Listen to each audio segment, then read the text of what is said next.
Hey, what's up, everybody? It's Richie here, and today I have something I've been thinking about for a while. Something I really want to build in survival, and hopefully you will too.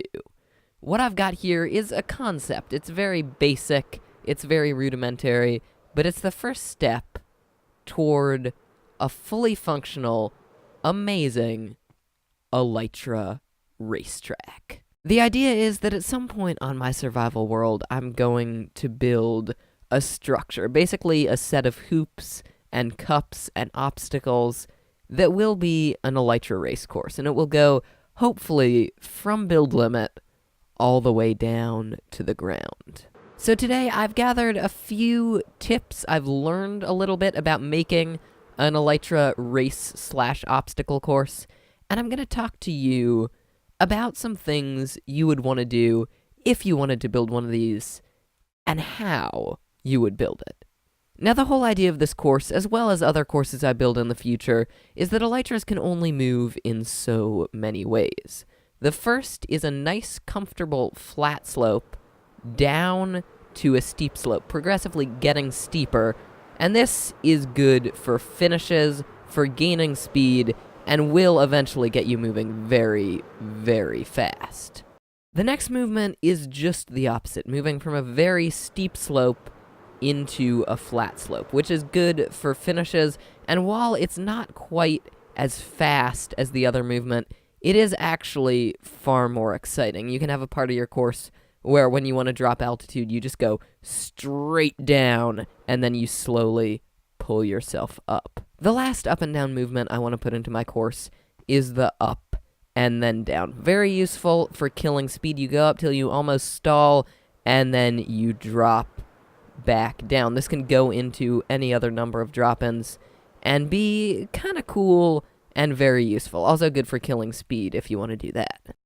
Now, cornering is a little difficult with the Elytra, because if you turn too fast, you lose all your speed. So all the turns you do in your course, you want to be fairly smooth, fairly calculated, with a nice steady incline going down, and basically you just don't want any sharp turns at all, because you're going to lose all of your speed that way.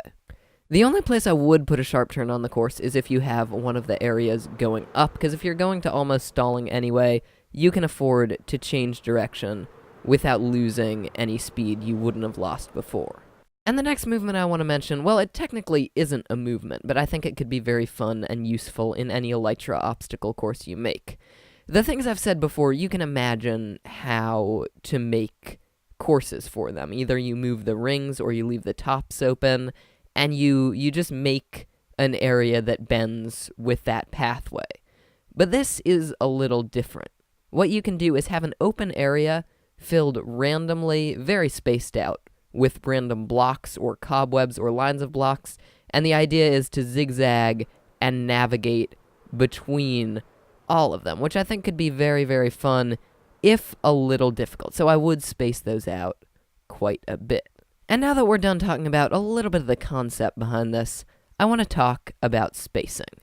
Your basic unit is probably going to be a ring. These are 4x4. They're fairly good sized. 5x5 rings can also work, but I really wouldn't go littler. When I started doing this, I tried 3x3 rings, and they were basically just impossible to navigate through.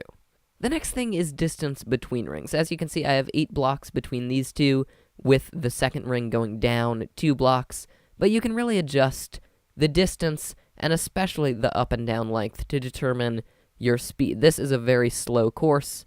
If you want to get faster, you can slowly ease these rings farther down each time until you're basically going straight down, and then ease up into a flat area or a gentle corner like this one. Or you can kill that speed with a little area going up and then down. Now, hopefully you're getting a picture of what to do, but the biggest things you do are going to be from experimentation. I can give you a guideline, but you're really going to have to go and build and mess with this yourself and make sure it works well. I wouldn't make a course that cannot be completed easily. I mean, everyone should be able to be completed, or at least most of it, within 3 tries. Of course, the longer your course is, the easier it's going to be to mess up, because you just have more room to. But if you make the course too hard, it takes the fun out of it.